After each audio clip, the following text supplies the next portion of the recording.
Evet sevgili öğrenciler, aynı dersimize devam ediyoruz. Yüzdeler ve kesirler. Önceki dersimizde sağlamasını yapıyorma ait olan soruları çözmüştük. Ama bugünkü dersimizde çözüyorma ait olan soruları çözeceğiz sevgili öğrenciler. Evet. Çözüyorma ait olan sorular, ilk sorumuzda ne diyor? Aşağıdaki yüzde oranları basit kesir veya kesirli sayı şeklinde yazıyorum demiş. Ve örneklerimize geçiyoruz. İlk birinci örneğimiz %30. Dediğimiz gibi ne yapıyoruz burada? Sayını basit kesir veya kesirli sayılar şeklinde. Kesirli sayılar dediğimiz gibi ne demektir? Yani tam sayılı kesirler. Basit kesir şeklinde yazıyoruz. Evet. Payda ne olur burada? 100 olur. Ve 30 da pay olarak yazılır. %30. Şimdi ne yapacağız burada? Sadeleştirme yapacağız. Basit kesir şeklinde yazmak için sadeleştirme yapacağız burada. Sadeleştirme burada yaptığımızda her ikisi de çift sayıdır. Ya isterseniz her ikisi de 2'ye bölün. Olur. Daha sonra devam edin böyle sadeleştirmeye. Çünkü 2'ye böldüğümüzde 50 yukarıdaki sayı ne olur? 15 olur.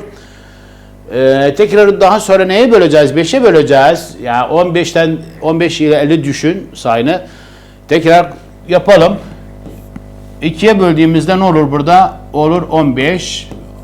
100 ne olur? 50. Tamam. Ama tekrar bir devam edeceğiz sadeleştirmede. Bu defa 5'e böleceğiz. 5'e böldüğümüzde 3 olur. Ve 5'e böldüğümüzde ne olur? 5 olur. Buna gitmeye gerek yoktur. Yani 2'ye böl, daha sonra 5'e böl. Siz direkt gelin en ortak bölene bölün. En ortak bölen nedir burada? 10'dur. 10'dur. Yani gel bunu 10'a böl.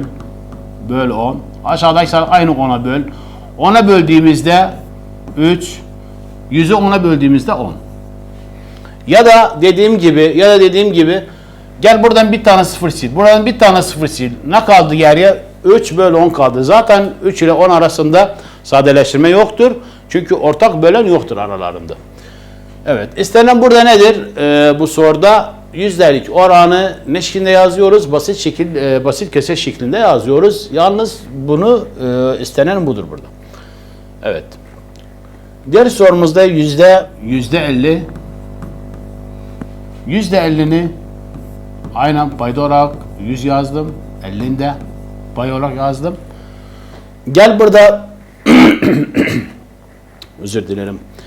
Gelelim burada şeye bölelim. 50'ye böleceğiz. 10'a da bölebiliriz. 2'ye de bölebiliriz yani. Ama 50'ye böleceğiz. Çünkü ortak bölen arasında 50'dir.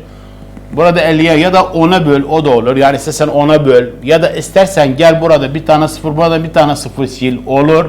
Gel buradan bir tane 0. Buradan bir tane 0 sil. Olur. Ne oldu burada? Oldu. 5 bölü 10. Sonra ortak bölen aralarında nedir burada? 5. 5'e böldüğümüzde 1, 10'u 5'e böldüğümüzde 2. Ve sonucu ne oldu burada? 1 bölü 2. Ya da isterseniz 10'a bölün dediğimiz gibi. Yani burada biz aslında 10'a bölmüş olduk. 0 siliyoruz da. Tamam, bu bölme işlemi kolaylıklardır. Aslında 10'a bölmüş olduk. Ne oldu? 5 bölü 10 oldu.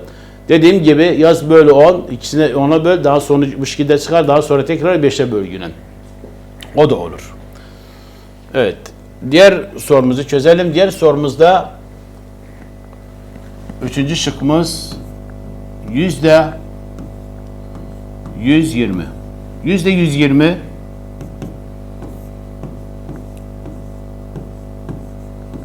120'ni yazdık.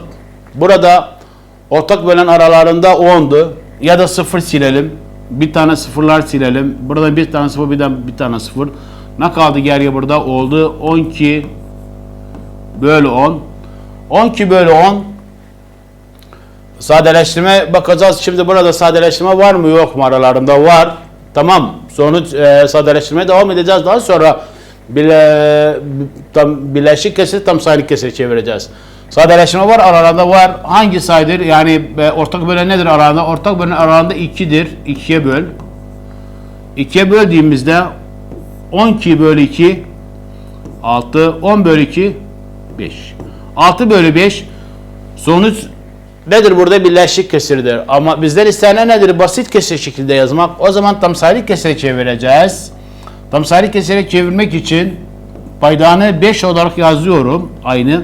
Daha sonra bölüyorum payı paydaya. 6 bölü 5 1. Ama geriye kalan kalır burada 1 kalır. Neden? Çünkü 1 çarpı 5 5 yapar. 5 tane 6'nın arasında fark nedir? Burada 1'dir. O 1'i de pay olarak yazılır. Dördüncü şıkkımızı çözelim. 460 %460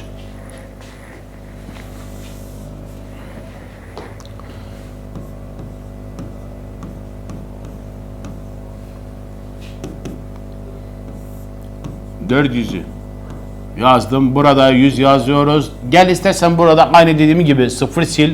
0 sildiğimizde ne oldu burada? Sonuçta kaldı burada 46 bölü 10. 46 bölü 10. Burada sevgili öğrenciler, istersen de gel yani daha kolay olsun senin için. İlk önce tam sayılı kesire çevir, daha sonra sadeleştirme yap aralarında, o da olur. Ya da burada her iki sayıda çift olduğu için ikiye böl, o da olur. İstersen burada gel bunu ikiye böl. 2'ye böldüğümüzde 46'ını 2'ye böldüğümüzde 4 bölü 2, 6 bölü 2, 3, 10 bölü 2, 5. Sonucu ne çıktı burada? 23 bölü 5. 23 bölü 5 birleşik kesir, tam sayılı kesir şeklinde yazmamız lazım. Paydanı aynı 5 olarak yazıyorum burada. 23 bölü 5, 4.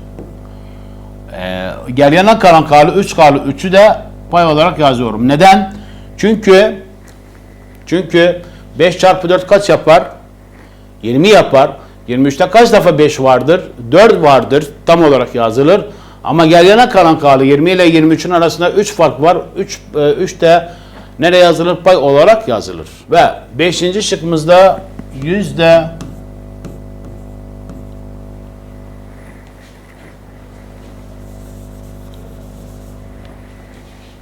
evet, ikinci sorumuza geçiyoruz sevgili öğrenciler. Aşağıdaki yüzdelik oranları ondalık kesir şeklinde yazıyorum.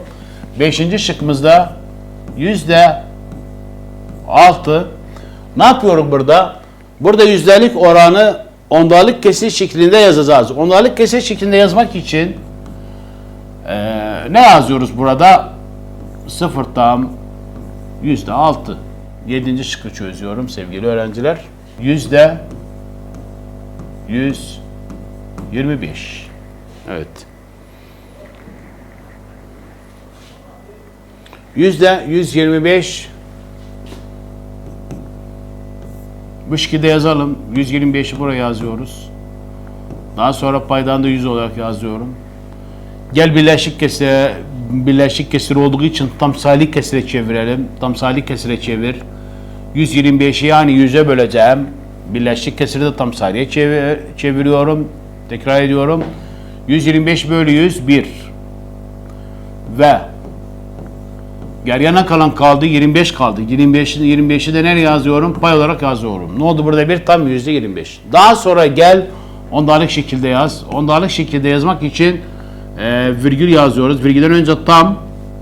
Daha sonra 25'i de virgülden sonra yazıyoruz. Ne oldu burada? Bir tam %25. 3. sorumuza geçiyoruz. Aşağıdaki basit kesirleri ve kesirli sayılar yüzde oranı şeklinde yazıyorum. Ve 9. şıkkımızı çözeceğiz. 9. şıkkımızda 7 bölü 10. Burada ne yapıyoruz sevgili öğrenciler? Gördüğünüz gibi basit kesirlerdir. Basit kesir var burada. Bir daha tam sayılı kesirler var. Bunu yüzdelik oran şeklinde yazıyoruz. Yüzdelik oran şeklinde dediğimiz gibi payda 100 olması için paydan hangi sayıya çarpacağız? 10'a çarpacağız. Paydan 10'a çarptık. Payı da aynı 10'a çarpacağız. 7 çarpı 10 70. Ve yüzdelik şeklinde yazılışı ne olur? Yüzdelik oranın sembolünü yazdım ve 70'i de buraya yazdım. Ne okudun burada? %70. Diğer sorumuz 11. şıkkımız. 2 tam 1 bölü 4. İlk önce ne yapacağız burada? İlk önce sayını tamdan kurtaracağız. Paydanı aynen payda olarak yazıyorum. 4 çarpı 2 8 artı 1 9.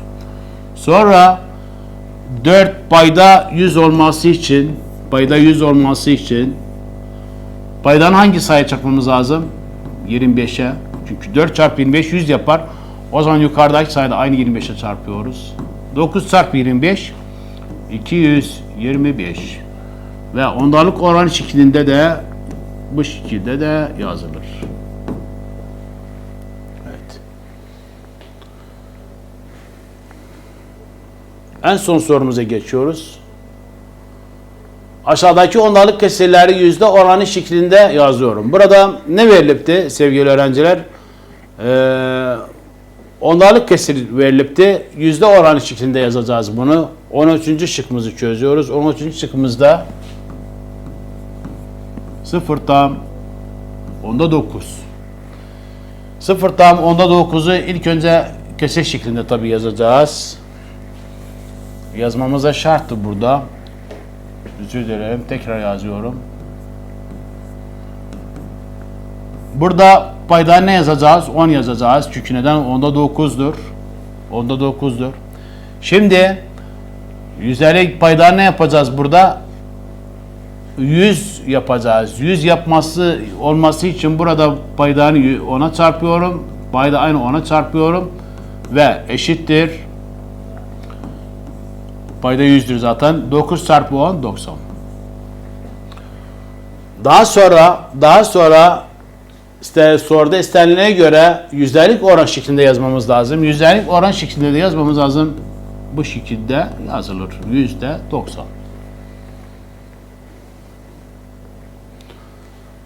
Diğer sorumuzu çözelim. 15. şıkkımızı çözeceğiz. 4 tam onda 3. 4 tam onda 3 yani yazılışı nasıldır? Bu şekildedir. 4 tam onda 3'tür. Bu şekilde yazılır kesir şeklinde. İlk önce ne yapmamız lazım? İlk önce sayını tamdan kurtarmak lazım. 10 çarpı 4 40 artı 3 43. Böyle 10. Sonra paydanı 100 olması için neye çarpacağız? Paydanı 10'a. Payda aynı 10'a çarpacağız. Ve sonucu ne olur burada? Sonuç dediğimiz gibi payda 100 olması için paydanı 10'a çarpacağız. Payda aynı 10'a çarpacağız. 43 çarpı 10 0 yokmuş gibi 43 çarpı 1 43 ve 0 da daha sonra sayının sağına yazıyorum. Ne oldu burada? 430. 430 ve ondalık oran şeklinde de bu şekilde de yazılır. 430. Evet sevgili öğrenciler, bugünkü dersimizin sonuna geldik. Umarım ki bu dersin herkes fayda bulur. Bir başka derste buluşmak umuduyla hoşça kalın.